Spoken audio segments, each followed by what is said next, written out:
Hi, everybody. It's a pleasure to share with you this important topic.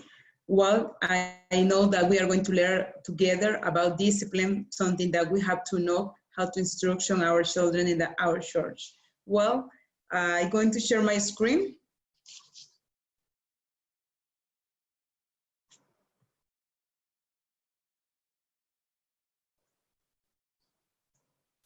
I hope you can see my screen now.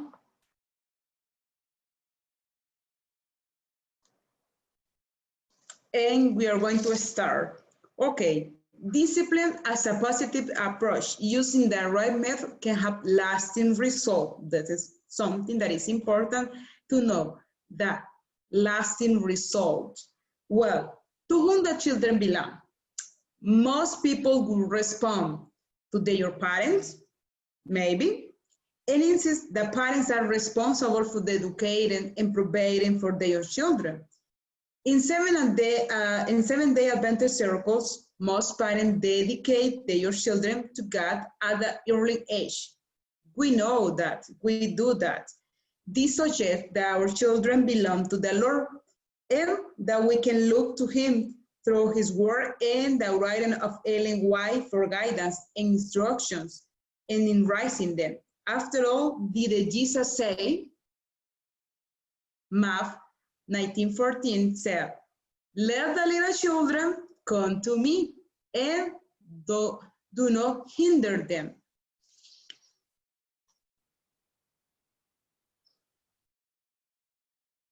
Well,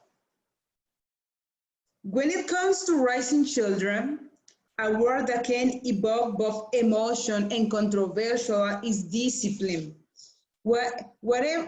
Whether we are parents or teachers, we appreciate those who possess the ability to administrate the discipline wisely and effectively. Most of the strong personal opinion that many of us hold on the subject of discipline, the strong personal opinions are based on our own experience in the home, at the school, in the neighbors, and with others. Some of these experiences were likely commendable. Others may have been abhorrent for those experiences.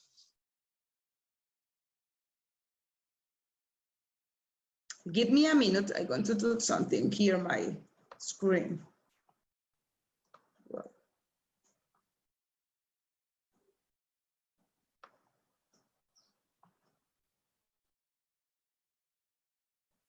Well, we're going to continue. Well, sorry. In the chapter titled Discipline in the book Education, Ellen White discussed the atmosphere in which discipline is to be administered and effective. Methods as administered. The objective of discipline is the training of the child for self-government. He should be taught self-reliance and self-control. Therefore, as soon as he is capable of understanding his reason should be enlisted of the side of obedience. Let all dealing with him be such as to show obedience to be just and reasonable. The objective of discipline is to train children for self-government, that they may develop self-reliance and self-control. We want our children to do what they know is right and wise. When we are not there to guide them for that to happen, we parents and teachers must follow certain guidelines. Ellen White spell out 10 principles. We will do well to buy into as we attempt to develop self-control in our children. Sorry, I'm going to share.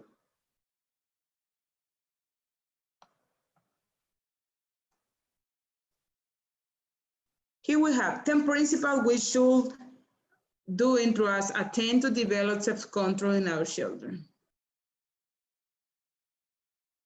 Number 1, encourage Sorry, I want to do something here on my screen. Sorry. Encourages confidence and strengthens the children's sense of honor. That's important that we can know that how to do it, how to help our children. Children and young are benefited by being taught, suspicious, demoralizes, producing the very evils it seeks to prevent.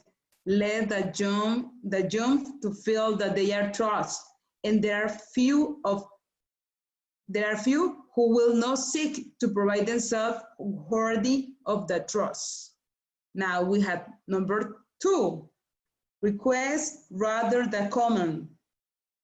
The one thus addressed has opportunity to prove himself loyal to right principle of his obedience is the result of choice there than compulsion. Then we have the number 3. The number 3 is something that we have to be in our minds every single day. Rules should be few. Well, so our efforts, rules should be few, well thought out, and enforced.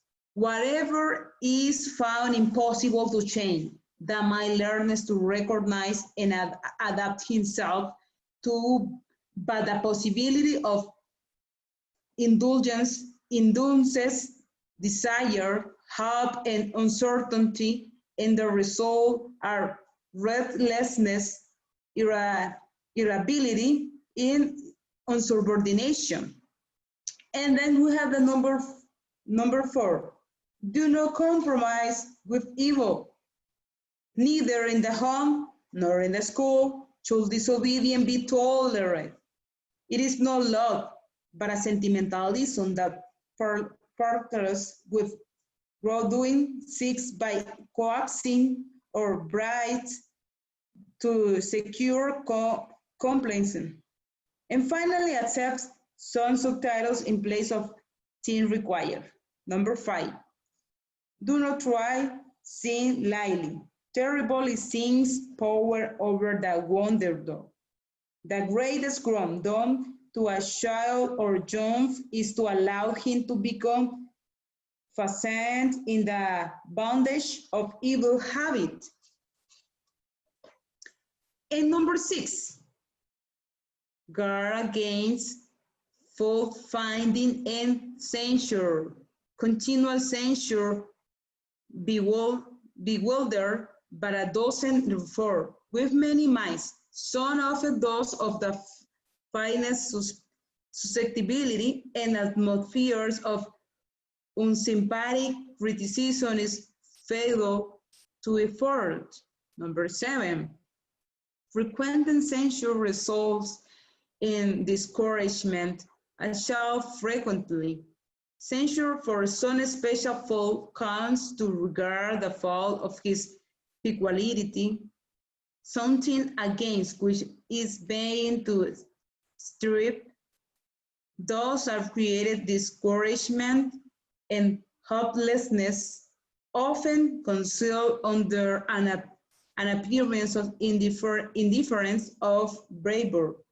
And number 8, sorry, I'm going to share that.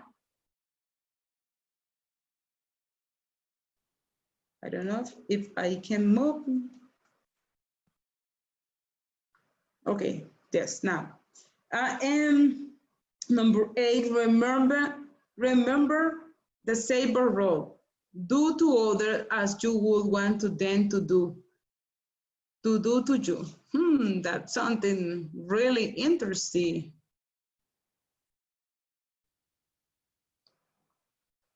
Talking this, think a little bit in this work. Do to others as you will want them to do to you. That's something that is difficult because everyone's needs the best for one. But sometimes we never do the same for another ones. Well, This should be the role of all who undertake the training of children and young. They are the younger member of the Lord family.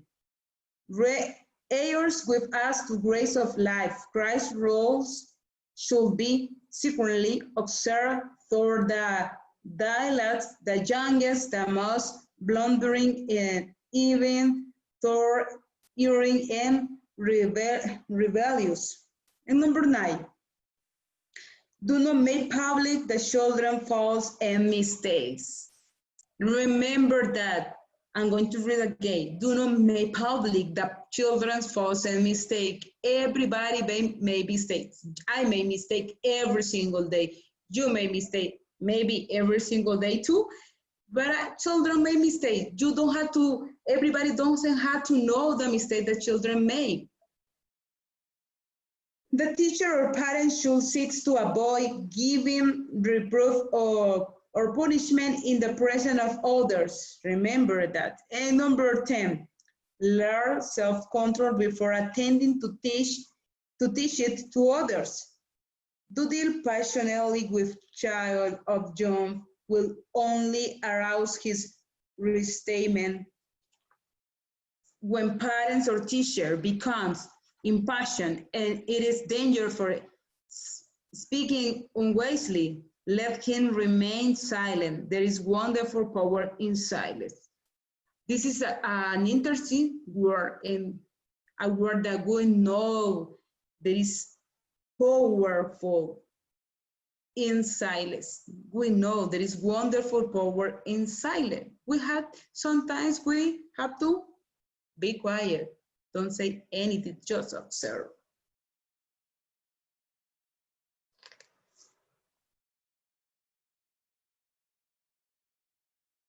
Okay, I will continue. In the preceding principle, we find a framework for developing self-control in the character building in children and young. But what about the times and the surely will come that children step over the line and disobey.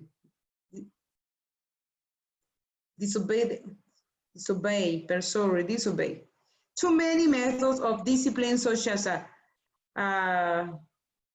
braiding, do not result in the development of self-control. So what approach should we take? Another program or another paragraph of the book Education help us to give a guide for us. Its principles are as follows. The true object of reproof is gained when, number 1, grown doors are led to see their faults. Number 2, the will is enlisted for correction of the fault and his being accomplished. Number 3, the children are pointed to Jesus, the source of pardon and power. Number 4, the children's self-respect is preserved. And number 5, children are inspired with courage and hope. That's important to know. Well, as a teacher, I often struggle to find effective, appropriate ways to deal with children who need to be correct. I tried many of methods that we are currently popular. And I know that you also tried many methods that can help us to do the best one with our children, how to apply discipline, how to be better for them. I was not happy with any of them because I looked many methods and I don't feel comfortable. Then in a teacher magazine, I found an approach that matched what was written in the book Education.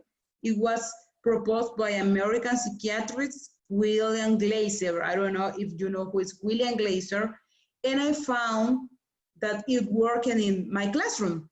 Here is a synopsis of what Glaser suggests. Isolate children under your own feelings are under control. Then sit down beside them, and in a friendly voice, ask 3 questions. That's interesting. What we have to do? Sit down beside them and with a friendly voice ask 3 questions. 3 questions, three easy questions for them. These questions are, number 1, what did you do? We have to try, the children have to think about this question. What did you do? Do not ask when someone else did or what what are the circumstances when we do something bad. Stay with the question, what did you do, until the children take responsibility for their action. This is the purpose of this question. Take responsibility for their actions. What did you do? Question number 2. Did it help you? That's good or that's bad now. Did it help you? Children are amazingly willing to admit that misbehavior doesn't help them. This is something that they need to know. And question number 3, the last question. What do you plan to do next time? That's a good question. What do you plan to do next time? Accept the children's problem without trying to modify it, and encourages the children that their plan will work. I always add prayer to Glaser method. Pray with children both, or forgiveness, or for power to work out their purpose plan for dealing with similar situations in the future. Prayer is appropriate, but never force prayer for a child. Remember, never force to prayer. I'm going to continue. Okay. Then, when this method is used, the recognition for wrongdoing is the child's. The recognition that it didn't work is the child's. And the plan to improve is also the child's. This combination usually results in success. Success. We have to be in mind. Thus, hope and courage come from us. Adults, forgiveness and strength come from Jesus. And we have to know.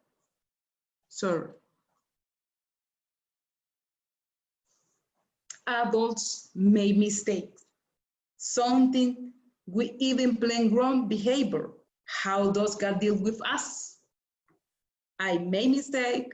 I know that you made mistake, and also children made mistake. He is good and he forgives us, but he has to let the consequence play out. Leads we sin with impunity. If I overeat, I put on weight. If I stay up late, I oversleep in the morning. If I disrespect a family member, I bring tension into the family circle. Whatever people sow, that they will also reap. Consequences are different from punishment. Consequence happen, punishment is contribute. As understanding, God uses consequence to help us learn. If we will, but consequences happen whether for not we learn. They are the harvest of our sowing. Graciously, God often allows to have grow through failure so that we may learn and grow. And during this time, in his kindness of often shelters our self-respect. And finally,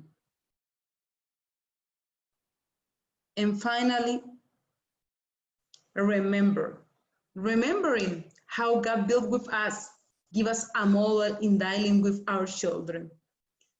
Discipline has to be modeled for us. Children going to do what they see in us. We have to be vetted. We have to try it to vet it because this is the right method that we can use how to apply discipline. Thank you. Well, I know that we have to learn many ideas and many strategies how to apply discipline with our children, but we can do. God help us to do the best every single day, every single class that we have in our church. We have to try to do the best with them. God bless you, everybody, and it was a pleasure to share with you this important topic. See you.